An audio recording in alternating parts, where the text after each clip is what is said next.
Morning everyone, this is Bharati Wargude from Kingdom Academy. आज हम मिल रहे हैं एक नए टॉपिक के साथ में और हमारा टॉपिक कौन सा है? तो बायोटेक्नोलॉजी एंड प्रिंसिपल का एक टॉपिक है जो सेकंड टॉपिक है, क्योंकि हम लोग आइसोलेशन ऑफ डीएनए पढ़ चुके थे।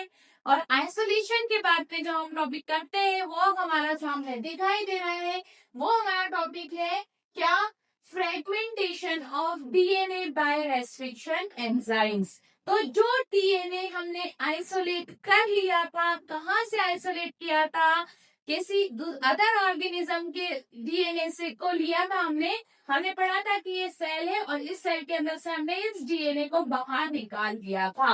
अब जैसा कि हम जानते हैं कि जो डीएनए उसकी लेंथ होती है 2.2 मीटर, यानी बहुत बड़ा डीएनए होता है। और इससे हमें डिजायर्ड डीएनए निकालना थोड़ा सा टफ हो सकता है, इसलिए हम क्या करते हैं?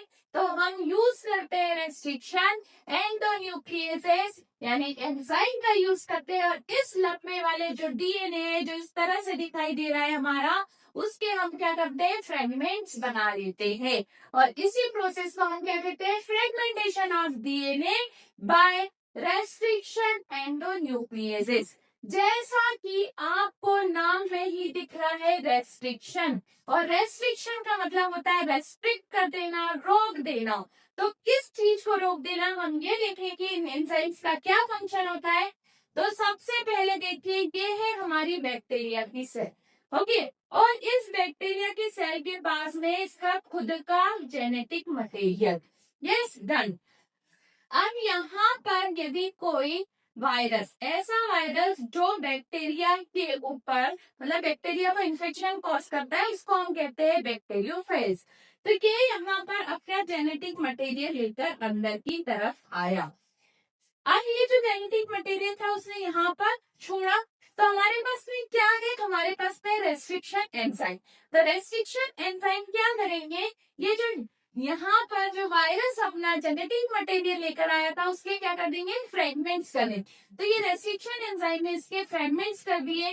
जब इसके फ्रेगमेंट्स हो जाएंगे तो ये किसी भी काम का नहीं होगा। अब हमारे स्टूडेंट्स के माइंड में एक क्वेश्चन आता है कि मैम, जब रेस्ट्रिक्शन एंजाइम ने वायरस के जेनेटिक मटेरियल के फ्रेगमेंट्स बना दिए, तो फिर उसने बैक्टीरिया के जेनेटिक मटेरियल के फ्रेगमेंट्स क्यों नहीं बनाए? तो जैसा कि आपको दिख रहा है, मैंने यहाँ पर एक सर्कल बनाया था। किसके चारों तरफ? वो बनाया था बैक्टीरिया के जेनेटिक मटेरियल के चारों तरफ। तो ये जो एक रेस्ट्रिक्शन, देखो, एक दो रेस्ट्रिक्शन एंजाइम जो थे वो इंट्रोड्यूस हुए थे। तो पहले रेस्ट्रिक्शन एंजाइम का काम क्या था? फ्रेगमेंट्स बनाना। और दूसरा जो रेस्ट्रिक्शन एंजाइम था उसका क्या फंक्शन था? उसका फंक्शन था यहाँ पर मिथाइल ग्रुप को ऐड कर देना। तो जो मिथाइल ग्रुप है, जब बैक्टीरिया के जेनेटिक मटेरियल के चारों तरफ ऐड हो जाता है, तो जो दूसरा रेस्ट्रिक्शन एंजाइम है वो इसको डिस्ट्रॉय नहीं कर पाता। तो सबसे पहले हमने ये समझा कि रेस्ट्रिक्शन का मतलब होता है रोक देना।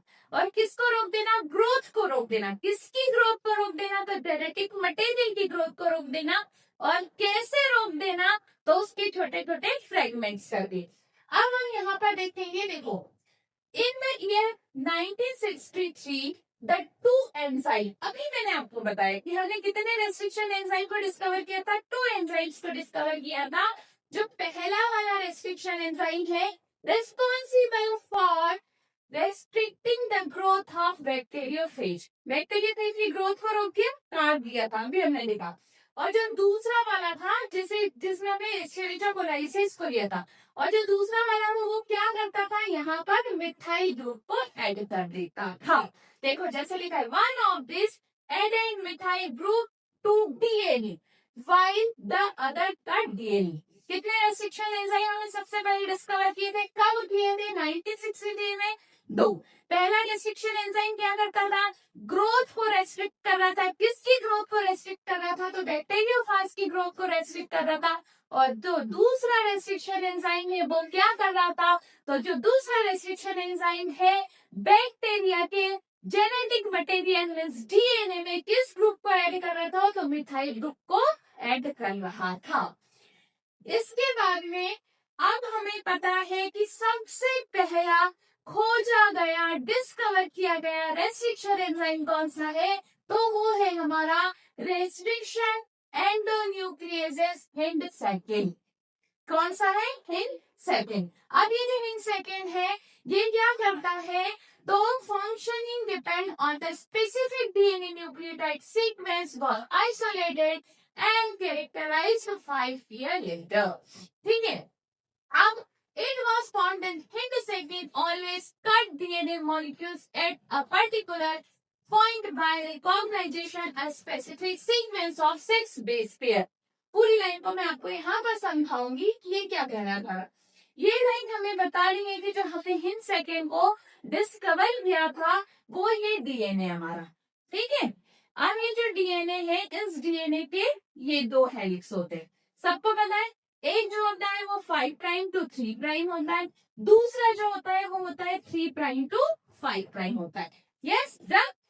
अब ये जो हिंद सेकेंड है, ये क्या करता है, एक स्पेशल साइड, यानी यहाँ का क्या स्पेशल सीक्वेंस है ना, और वो जो सीक्वेंस है वो कितने बेस पेयर का होना चाहिए, तो 6 बेस पेयर का होना चाहिए। जैसे G A A T T C C, ये एक स्पेसिफिक साइड है, यहीं से ये जो है हिंड सेकेंड किसको कट करेगा, डीएनए को यहाँ से क्या कर देगा, कट कर देगा इसके दोनों स्ट्रैंड को। ठीक, तो देखो हमने क्या पढ़ा सबसे पहली बार कि रेस्ट्रिक्शन एंजाइम कितने टाइप के होते हैं, 2।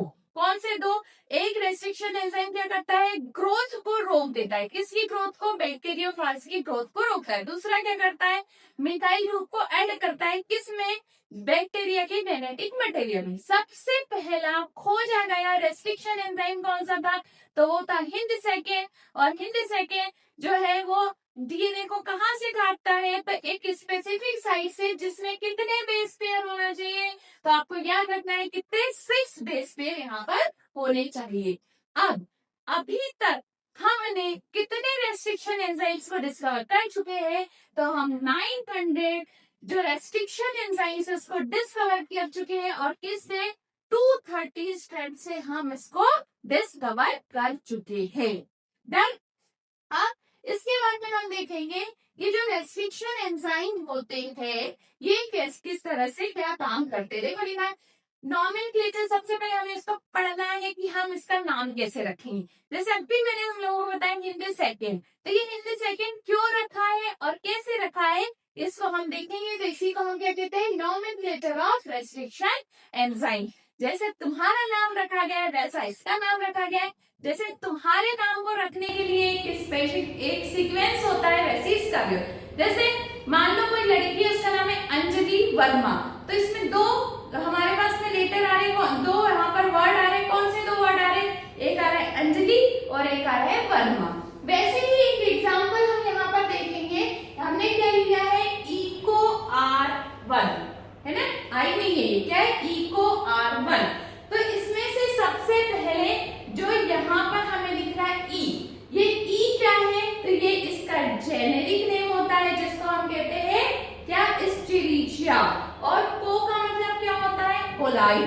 तो ई से हमने किसको ले, क्या नाम रखा, जीनस। क्या रखा, जीनस। और को का मतलब क्या है, स्पीशीज। अब इसके बाद में हमको दिखा रहा है R1, तो R क्या है, यहाँ पर जो R है वो जो स्ट्रैंड लिया गया है वो, और जो हम रोमन लेटर में लिखते, जो रोमन में लिखते हैं वो क्या होता है, किस नंबर पर इसको डिस्कवर किया गया है।